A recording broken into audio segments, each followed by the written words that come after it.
Po lanskem, bi rekla, izjemnem uspehu se je Langa odločila, da gre letos ponovno na Emo, čeprav je bilo menda lani konec, takrat, ko na koncu vendarle niste bili tisti najfinalisti in vam ni bilo treba peš do Beograda, ste rekli, da na to tekmovanje ne boste več šli. Kaj se je spremenilo?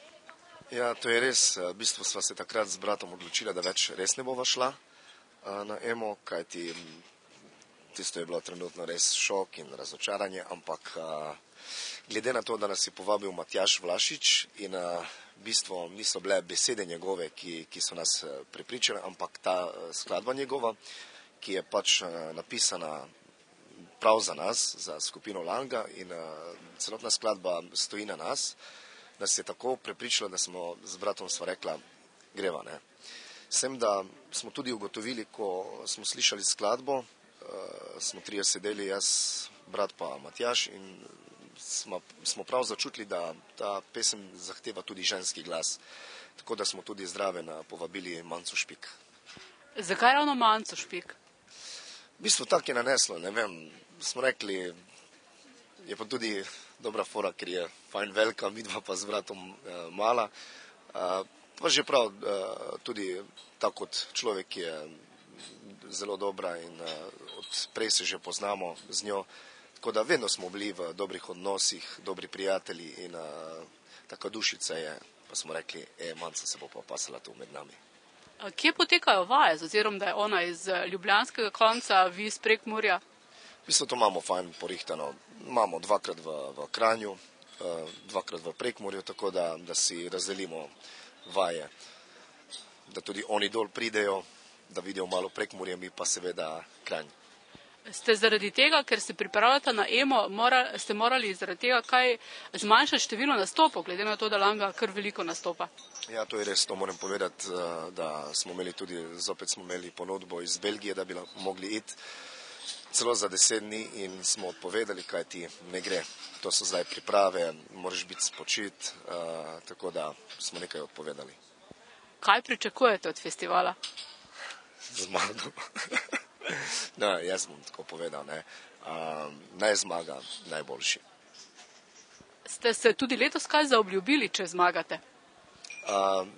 Je res to smo rekli, da v bistvu, če zmagamo, da ne bomo razočarali Slovenijo.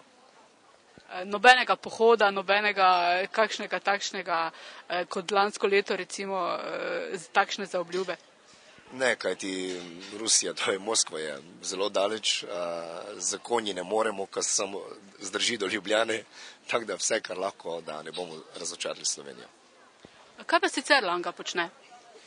V bistvu zdaj delamo novi CD, skladbe so že v pripravi, v bistvu smo že obljubili v letu 2008, naj bi išel ta novi CD, ampak glede vseh nastopov in snemamo pri Simonu tu v Mariboru. Tudi on je imel veliko nastopov, tako da nismo našli, bom rekel, enkrat je on imel nastop, pa smo bili fraj, zopet mi smo imeli nastop, pa on je bil fraj, tako da zdaj upamo, da nam bo to, da se bo išlo, pa bomo izdali ta CD. Bo na tem CD-ju tudi evrovizijska popevka?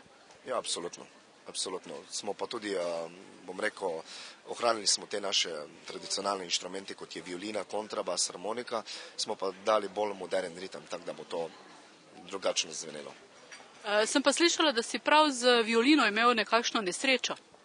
Ja, v bistvu zadnjič smo igrali v Murski na enem rojstnem dnevu in seveda naši stalni prijatelji, pa to v krogu smo stali, okrog nas so plesali. In veselje, raja pleše in ena punca seveda malo bolj visoko nogo dvigne in je brcnila točno v violino v vrat in jo je razpolovila. Ampak nič hudega, bomo že uredili to tudi. Je težko priti do nove violine? V bistvu ni težko priti do violine, danes težko je priti do pravega zvoka. Ko se enkrat navadiš na violino, na njen zvok, ki ti daje, to vejo vsi violinisti, kak je to. Šaltati na drugo violino je zelo težko, ne? Ker se enkrat navadiš na zvok. To isto, ko se enkrat navadiš na žensko, težko iti stran od nje.